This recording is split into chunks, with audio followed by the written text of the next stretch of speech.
teaching is not something you can do untrained. And so the fact that we're partnering as an educator preparation program with the Danielson Group, it just helps all of us, the teacher educators, those folks in the field that we work with, and then certainly our pre-service teachers. The work that the Danielson Group does, it's streamlined and it's not an addition on top of what a busy teacher's schedule or a coach or administrator's schedule is already doing. I do a lot of research just around what's sort of like new and exciting and innovative around education, and kind of going backwards and building off of the great work that's already out there.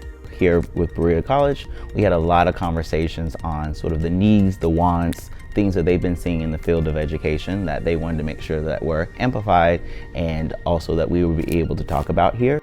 And I think today I have already learned a lot about how to better myself as an educator at the same time that I help my students better themselves as well, and kind of work together with them to create a good learning environment for both of us to grow in. One thing that I've learned so far while being here at the training has been that there has been so many different ways and paths to take as an educator, and there is no right or wrong answer whenever you are a teacher, when you're teaching your students, but the main focus and goal should always be the students and how they can be better citizens and people for the world.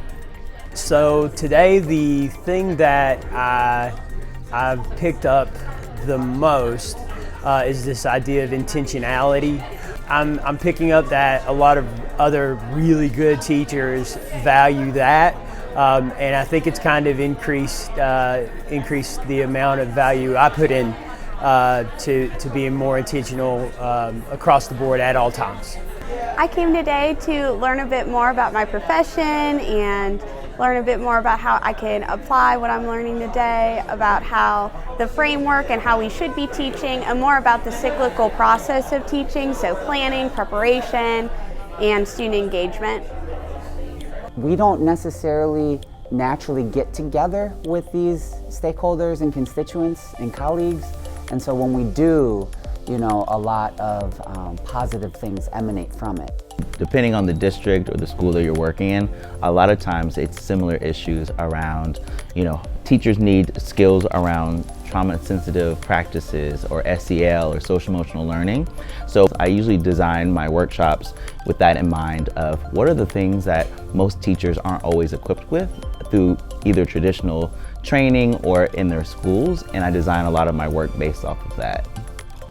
Within 5 minutes, there was so much energy at my table because of the teacher educators at Berea College, processing things like, oh, I didn't know this, oh my gosh, how did we do that? And I immediately knew the investment in cost was worth it.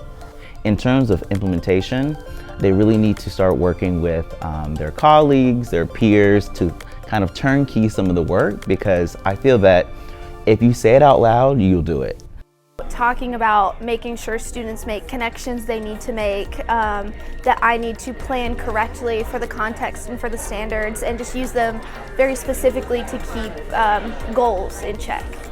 It's all about their emotional, their physical, their mental. There's so much to a person, especially to children, and being able to empower every aspect of those things in their life, in their mind and feelings. I know the Danielson framework is very holistic, and that's one thing that I've always believed, that there is more to a student than just their brain and the things that they can manage to learn in a classroom. I'm definitely going to look at the framework more in detail and go back to my own plans, so maybe grade myself and see how I do and see what I need to change.